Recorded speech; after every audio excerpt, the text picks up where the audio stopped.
Hello hi. ఇవాళ meal maker pakodi చేద్దాము. చూడండి, ఇలాగా 2-3 సార్లు కడిగేసుకొని మిల్ మేకర్ని ఒక్కసారి మనం పొయ్యి మీద పెట్టేసుకోవాలి. కొంచెం ఉడకబెట్టుకుంటే మనకి మంచిగా వస్తాయి అన్నమాట. వాసన స్మెల్ అనేది ఉండదు. చూడండి, ఇలాగా బాగా ఉడకపెట్టుకోవాలి. దీంట్లో కొంచెం సాల్ట్ వేస్తే స్మెల్ అనేది పోద్ది.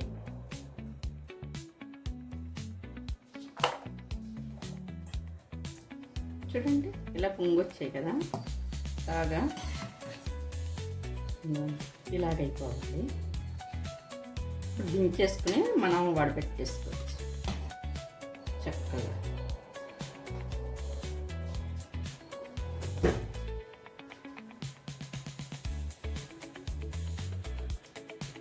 మిల్ మేకర్ పకోడీకి చక్కగా నీట్గా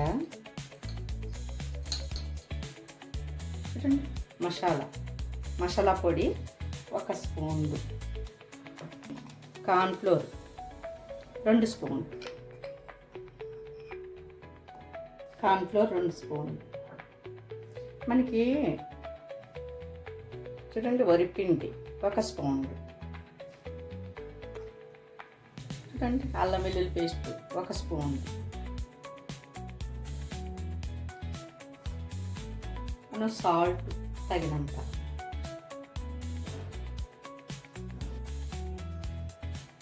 కారం.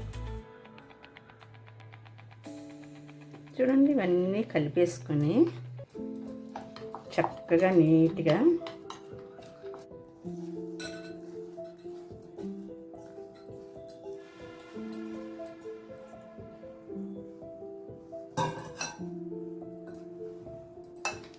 చూడండి చక్కగా.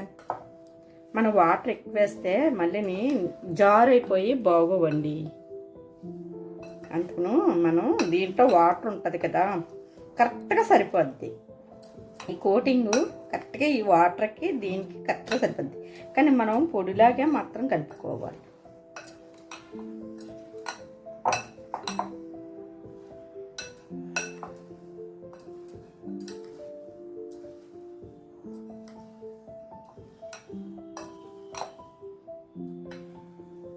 మనం కావాలనుకుంటే ఫుడ్ కలర్ గట్ట వేసుకోవచ్చు, రెడ్ కలర్ గట్ట వేసుకుంటే మంచిగా. చూడండి, షాపుల్లో గట్ట రెడ్ కలర్ గట్ట వేస్తారు. మనం ఇంట్లోకే కదండి మంచిగా ఆరోగ్యంగా ఉండాలంటే ఫుడ్ కలర్ అది అవసరం లేదు. చక్కగా చేసుకుంటే ఎంత బాగా ఎగుతున్నాయో.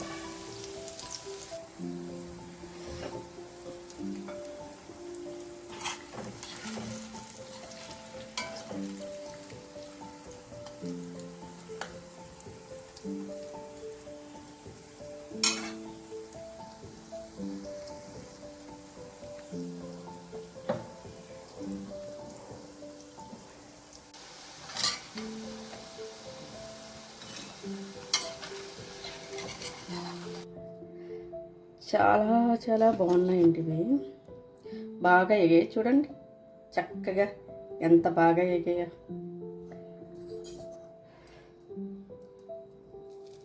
చూడండి, కరకరలా ఆడుతూ ఉంటాయి.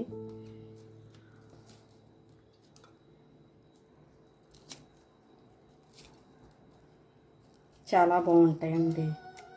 మనకి ప్రోటీన్ కూడా ఎక్కువ ఉంటుంది, మంచిదే హెల్త్ కూడా. పిల్లలకి ఇలాగే వేపేసి పెడితే మంచిగా సాస్ వేసి ఇస్తే చక్కగా తింటారు. హెల్త్కి కూడా మంచిది. ఓకే అండి, బాయ్ అండి.